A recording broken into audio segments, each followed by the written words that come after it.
बच्चों जय हिंद। स्वागत है आप सभी का गणित की कक्षा में। आज हम कक्षा 10वीं के अध्याय 1 के अंतर्गत प्रश्नावली 2 देखेंगे, जिसमें हम भाग 2 पढ़ने वाले हैं।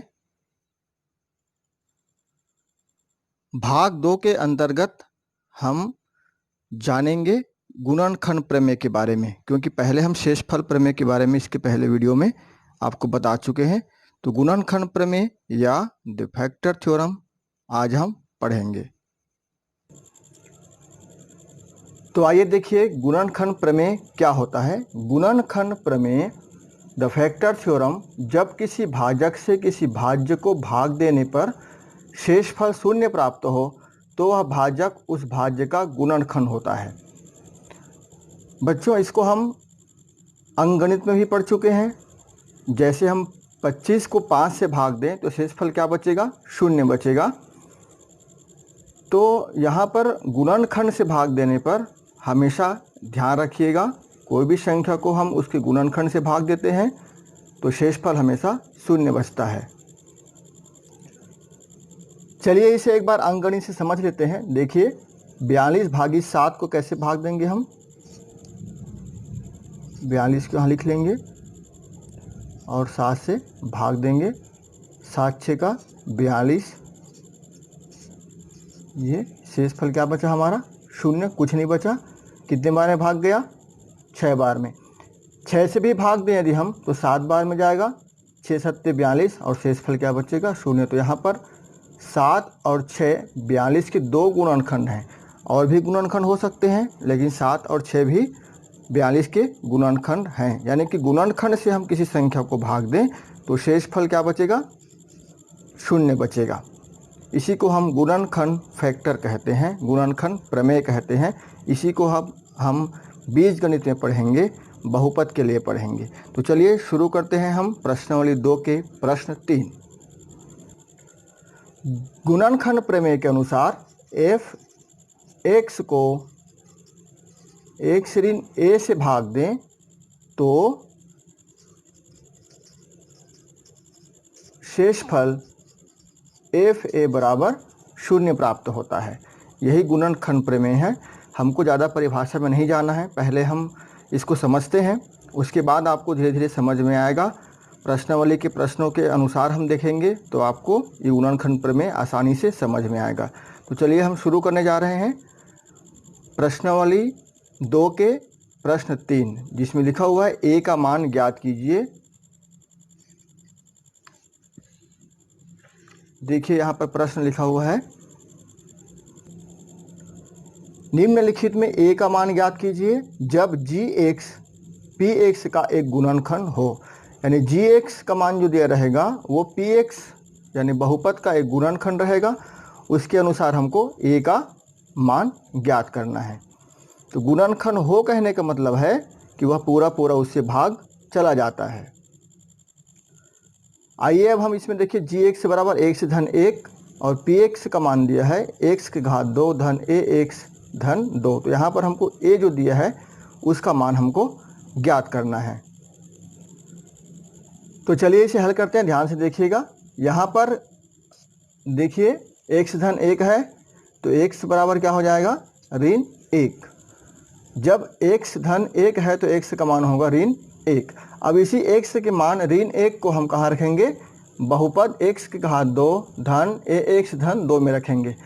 पर पहले ही कहा गया है आपको कि gx px का एक गुणनखंड हो, तो गुणनखंड हो कहने का मतलब है शेषफल शून्य होगा। तो इस प्रकार से गुणनखंड प्रमेय के विलोम से हम लिख सकते हैं px बराबर x की घात 2 धन ax धन 2 में x बराबर क्या रखेंगे? ऋण 1। तो p ऋण 1 बराबर शून्य होगा। p ऋण 1 बराबर क्या होगा? शून्य। अब देखिए p ऋण 1 बराबर शून्य होगा तो यहाँ पर हम सभी जगह x का मान जहाँ जहाँ x है, देखिए यहाँ पर x है, यहाँ पर x है, यहाँ पर हम क्या रखेंगे? ऋण 1 रखेंगे तो बराबर शून्य का होगा। चलिए यहाँ पर हम 1 रखते हैं। देखिए x की घात 2 है तो हम ऋण 1 की घात 2 लिखेंगे। धन ए है यहाँ पर, तो हम यहाँ पर ए लिखेंगे, 1 से गुना करेंगे, धन 2 बराबर क्या है 0। यहाँ पर देखिए 0 है, p ऋण 1 बराबर 0। ये पूरा का पूरा p का मान है। तो ऋण 1 के घात 2 का मतलब क्या हुआ, 1 धन a और ऋण 1 दोनों गुना होगा, तब क्या आ जाएगा, ऋण a धन 2 बराबर 0।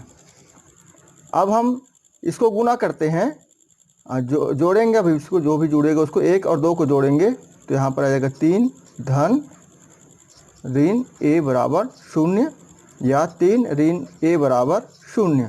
अब हम 3 को पक्षांतर कर देते हैं, 3 को इधर पक्षांतर कर देंगे, तो ऋण a बराबर हो जाएगा ऋण 3 या a बराबर होगा 3, दोनों पक्ष का ऋणात्मक कट जाएगा। इस प्रकार से a का मान हमको ज्ञात हो गया। a बराबर क्या आया 3। तो इस प्रश्न को हम ऐसे ही बनाएंगे। आइए इसको एक बार और देखते हैं ध्यान से, कैसे बनाया हमने। gx और px का मान आपको दिया हुआ यहाँ पर, gx बराबर 1 से धन 1 और px का मान दिया हुआ है x घात 2 धन ax धन 2। अब यहाँ से हम x का मान निकाल लेंगे, कितना आया ऋण 1। अब इस ऋण 1 को हम कहाँ रखेंगे, यहाँ पर x की जगह, तो देखिए यहाँ पर हमने रख दिया p ऋण 1 बराबर 0। अब हमको ध्यान होना चाहिए कि gx जो है वो px का एक गुणनखंड है, इसलिए गुणनखंड प्रमेय के विलोम से p ऋण 1 बराबर क्या होगा 0।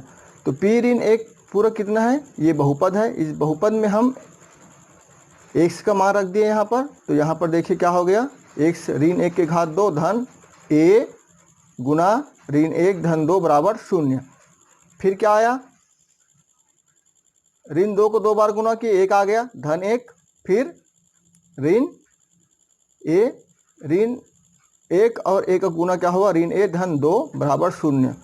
अब हम 2 और 1 को जोड़ दिए, 3 आ गए यहाँ पर, ऋण a बराबर 0। अब ऋण a यहाँ कोष्ठक हटाएंगे तो ऋण यहाँ पर लगेगा 3 ऋण a बराबर 0 और ऋण a बराबर ऋण 3। 3 को इधर पक्षांतर किए हैं तो दोनों तरफ ऋण है, इसलिए a बराबर क्या होगा ऋण। तो इस प्रकार से a का मान हम ज्ञात करेंगे 3।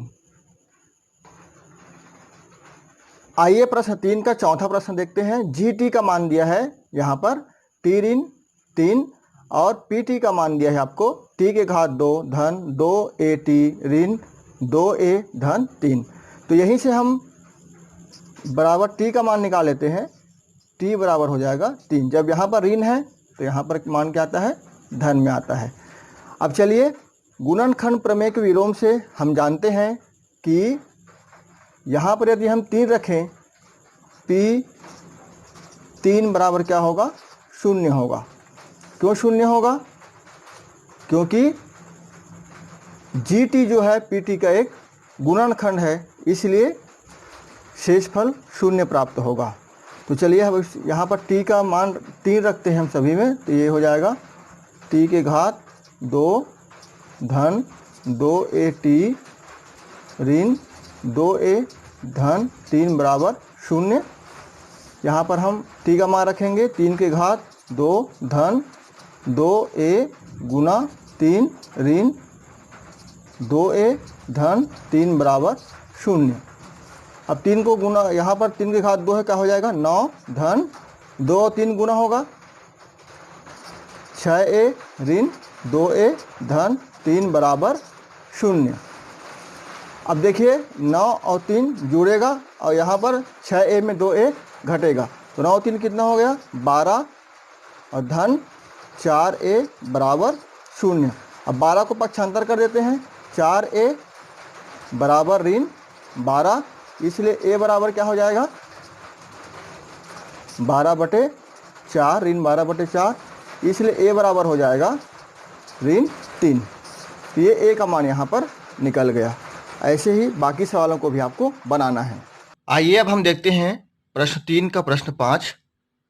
यदि GY GP का एक गुणनखंड हो तो y का मान ज्ञात कीजिए, ऐसा कहा गया है आपको। GY बराबर दिया है 5 धन y और PY बराबर दिया है y घात 2 ऋण 2y धन a। तो यहाँ पर आप देखिएगा y का मान ज्ञात क्या कीजिए बोला है, वो वास्तविक में y का मान ज्ञात नहीं करना है बल्कि a का मान ज्ञात करना है। ये प्रिंटिंग मिस्टेक हो गया है। तो चलिए इस सवाल को हम बनाते हैं। देखिए यहाँ पर जी वाई बराबर a धन 5 है, पी वाई बराबर y घात 2 ऋण 2y धन a। तो यहीं से हम, ये y है, यहीं से हम y का मान हम याद कर लेंगे बच्चों। y बराबर क्या होगा, y बराबर होगा ऋण 5।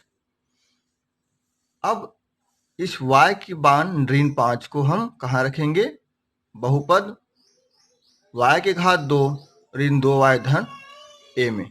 तो यहाँ जहाँ जहाँ पर y है वहाँ पर हम लिखेंगे p ऋण 5 बराबर, यहाँ लिखेंगे ऋण 5 के घात 2 ऋण 2 गुना ऋण 5, यहाँ पर y की जगह ऋण 5 लिख दिए, धन a।